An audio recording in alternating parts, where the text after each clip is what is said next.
A investigação começou com uma pergunta simples: por que uma bateria funciona por 5 anos e depois para completamente? E mais importante, por que ninguém nunca oferece uma segunda chance? Nos últimos 2 anos, pesquisadores em universidades espalhadas pelo mundo fizeram descobertas que a indústria automotiva preferiria que você nunca soubesse. Não é teoria conspiratória. São dados, são números, são resultados que foram publicados, revisados e reproduzidos em laboratórios independentes. O mercado global de baterias automotivas gera aproximadamente 75 bilhões de dólares anualmente. 75 bilhões! Essa cifra coloca a indústria de baterias no mesmo nível de indústrias farmacêuticas em termos de receita. E toda essa estrutura econômica é construída sobre uma premissa fundamental, uma premissa tão aceita que ninguém questiona: que quando uma bateria morre, ela permanece morta. Mas isso não é integralmente verdadeiro. Em 2024, pesquisadores da Universidade de Illinois conduziram um experimento que alterou a compreensão tradicional sobre o que acontece dentro de uma bateria de chumbo ácido quando ela envelhece. Eles pegaram baterias completamente descarregadas, baterias que nenhum testador comercial reconheceria como recuperáveis, e aplicaram um método de restauração específico envolvendo sulfato de magnésio combinado com protocolos de carregamento controlado. Os resultados foram documentados em publicação acadêmica, revisada por pares. 35% de capacidade foi recuperado de baterias comerciais que tinham sofrido sulfatação severa. Isso significa que uma bateria que você descartaria por R$200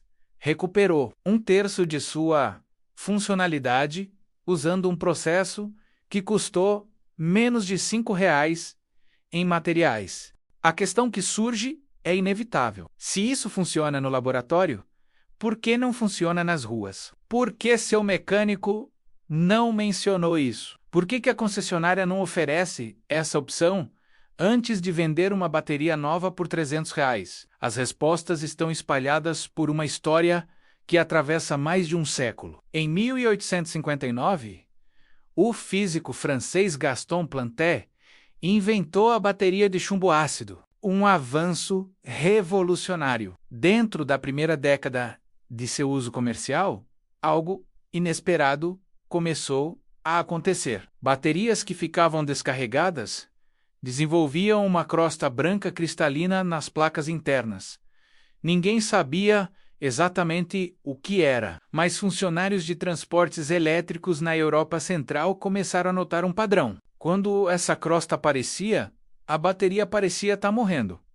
Voltarem caía, capacidade desaparecia. Então, alguém fez uma observação crucial. Quando essas baterias recebiam tratamento químico específico, a crosta desaparecia e a voltagem retornava. Por 1905, operadores de bondes elétricos em Berlim e Viena desenvolveram protocolos informais de recondicionamento. Não era ciência formal, era prática, era observação empírica, mas funcionava consistentemente o suficiente que essas operações de transporte urbano podiam manter frotas funcionando por períodos estendidos sem descartar baterias. Esse conhecimento foi documentado em periódicos de engenharia que circulavam pela Europa. Não era secreto, estava em textos técnicos, era acessível para quem trabalhava em eletricidade profissionalmente. Em 1943,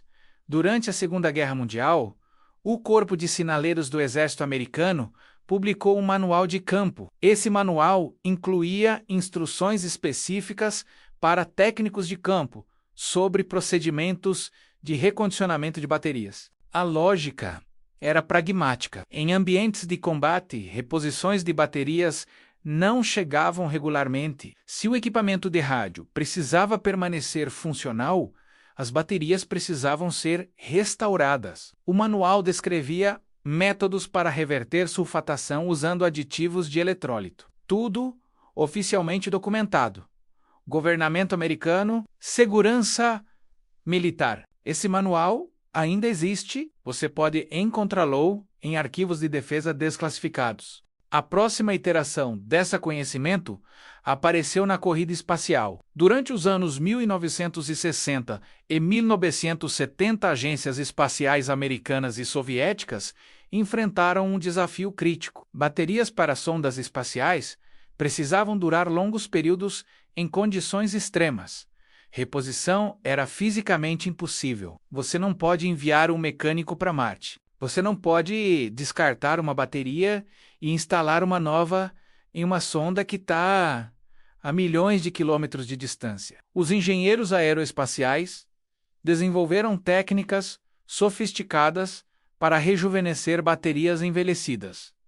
Pesquisa foi publicada, NASA divulgou relatórios técnicos. Toda a infraestrutura de conhecimento existia em domínio público. Por volta de 1975, praticamente toda universidade importante com programa de engenharia elétrica ensinava a sulfatação como um tópico padrão em química de baterias. Não era conhecimento avançado, era currículo fundamental.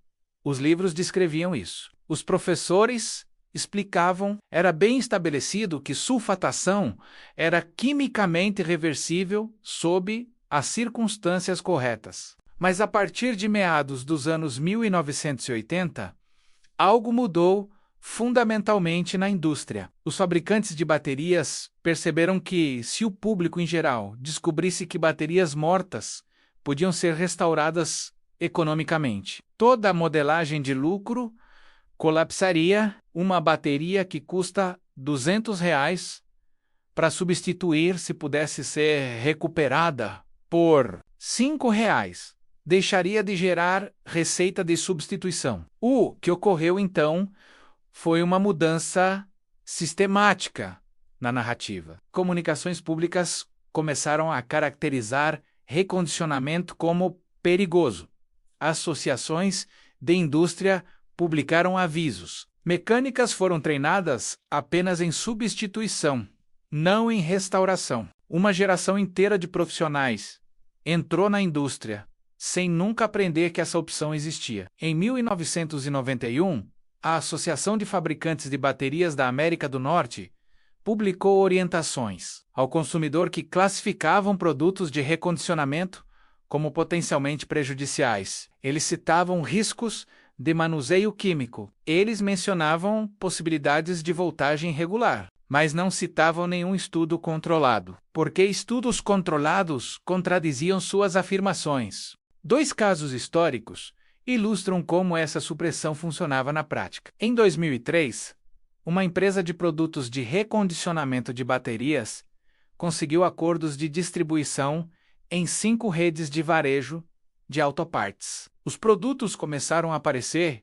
em prateleiras. Dentro de 22 meses, todos os acordos foram terminados após pressão de fabricantes principais de baterias que tinham cláusulas de exclusividade nos seus contratos.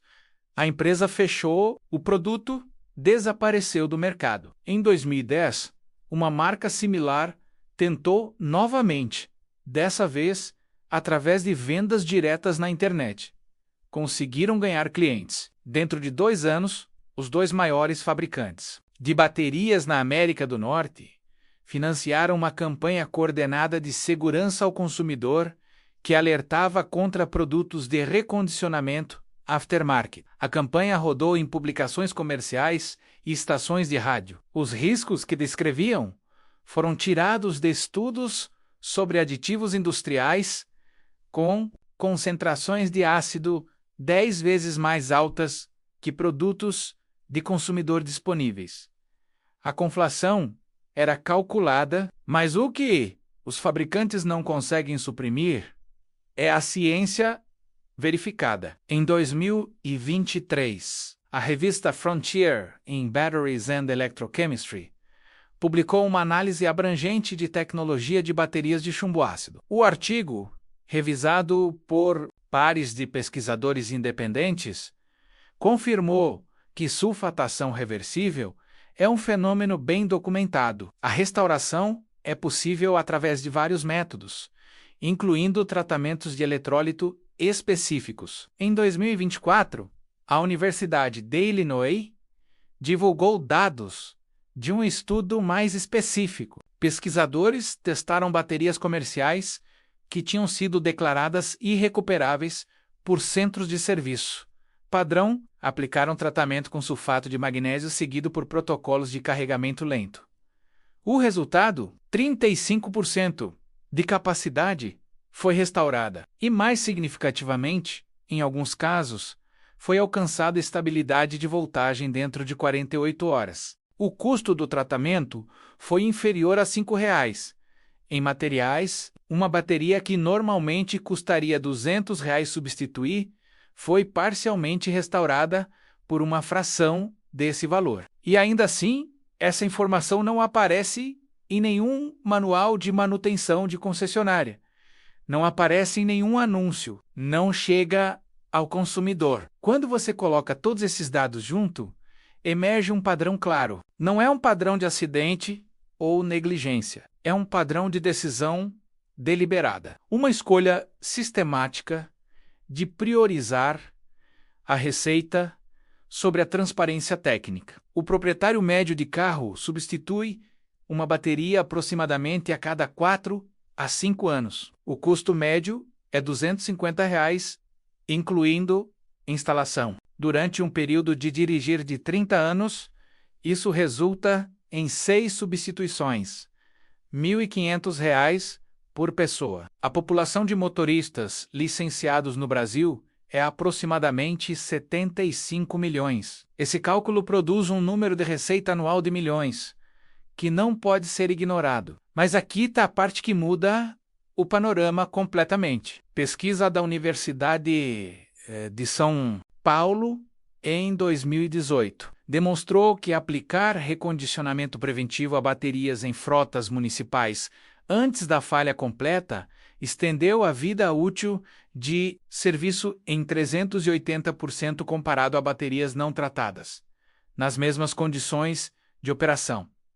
380%. Uma frota de 300 veículos, usando essa abordagem, eliminaria custos de substituição de bateria completamente por um período mínimo de 8 anos. Isso não foi um resultado obtido em uma universidade especializada em fabricação de baterias. Foi da Universidade de São Paulo, uma instituição de pesquisa de alto nível, sem interesse comercial em nenhuma direção. O estudo foi conduzido como pesquisa básica. Perguntar simples, dados observados, conclusões documentadas. Então, como você faz isso? Qual é o procedimento real? Primeiro, segurança é não negociável. Luvas resistentes a químicos, proteção ocular, espaço bem ventilado. Uma bateria de chumbo ácido contém ácido sulfúrico. Trata isso com respeito básico. Você precisa de 4 itens. Sal de Epsom, sulfato de magnésio, disponível em praticamente qualquer farmácia por menos de R$ 15. Água destilada de um supermercado, não água de torneira que contém minerais que podem interferir. Um carregador de bateria com configuração de amperagem baixa, idealmente 2 amperes ou menos. Um voltímetro ou testador de carga de bateria que custa menos de R$ 30. A primeira etapa é remover a bateria do veículo. Localize as 6 tampas de célula no topo. Se a sua bateria tem tampas seladas sem acesso, ela é um tipo AGM. Esse procedimento funciona apenas com baterias de chumbo ácido inundadas padrão. Misture uma colher de sopa de sal de Epsom em uma xícara de água destilada. Mexa até estar completamente dissolvido. A solução deve ser clara. Usando uma seringa ou aplicador, remova uma pequena quantidade de eletrólito existente de cada célula. Adicione 1 colher de sopa da sua solução a cada célula. Recoloque as tampas. Incline a bateria de lado para o lado 3 vezes para distribuir a solução uniformemente através das placas. Conecte o seu carregador na configuração mais baixa disponível. 2 amperes ou menos, se possível. Carregamento lento permite que a solução de sulfato de magnésio trabalhe gradualmente contra a camada de cristal de sulfato. Deixe carregando por 24 a 36 horas consecutivas. Esse período estendido é importante. O atalho. Após o carregamento, teste com seu voltímetro. Uma bateria totalmente recuperada deve ler 12,6 a 12,8 volts em repouso. Execute um teste de carga para confirmar que a bateria pode manter voltagem sob consumo. Se os resultados forem satisfatórios, reinstale a bateria e use o veículo normalmente. Para baterias severamente degradadas, repita o ciclo completo 2 vezes antes de avaliar. Baterias com mais de 8 anos podem mostrar recuperação parcial ao invés de completa, mas mesmo 60 ou 70% de capacidade recuperada em uma bateria que você estava prestes a descartar representa poupança financeira significativa. Um saco de sal de Epson trata entre 8 e 12 baterias, dependendo de seu tamanho. Seu custo total de operação chega a menos de R$ 2 por bateria. Compare isso com a alternativa. Uma bateria nova, custando R$ 250, fabricante tendo custo de produção de aproximadamente R$ 60.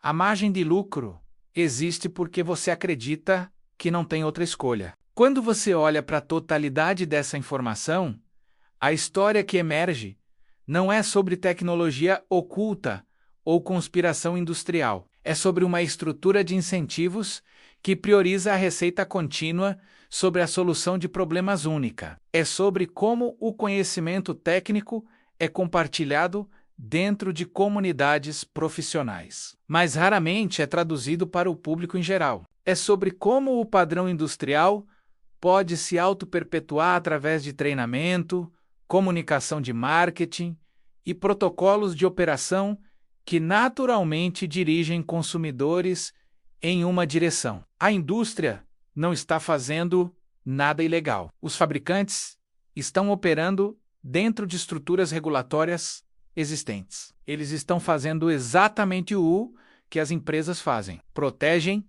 receita, mantêm modelos de negócio e investem em comunicação que suporta seus produtos. Mas a assimetria de informação é real. Você não sabe que essa opção existe. Seu mecânico foi treinado em um currículo que não menciona isso. Os anúncios que você vê promovem substituição, não restauração. Toda força estrutural aponta na mesma direção. Se você soubesse que sua bateria poderia ser restaurada por R$ 15, você tomaria uma ação diferente. Se gerações anteriores soubessem disso, elas teriam economizado milhões coletivamente. Se a informação fosse amplamente distribuída, a receita de substituição de bateria diminuiria proporcionalmente.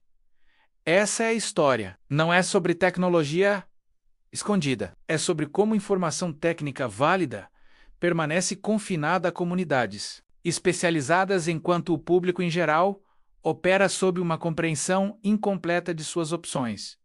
A pesquisa é sólida, as universidades são credíveis, os métodos são verificáveis. Você pode fazer isso, e quando faz, você economiza dinheiro enquanto reduz desperdício. Quando compartilha isso com outras pessoas, cada pessoa que aprender se torna uma pessoa, a menos que será explorada por assimetria de informação. Essa é a investigação. Essas são as evidências. Essas são suas opções.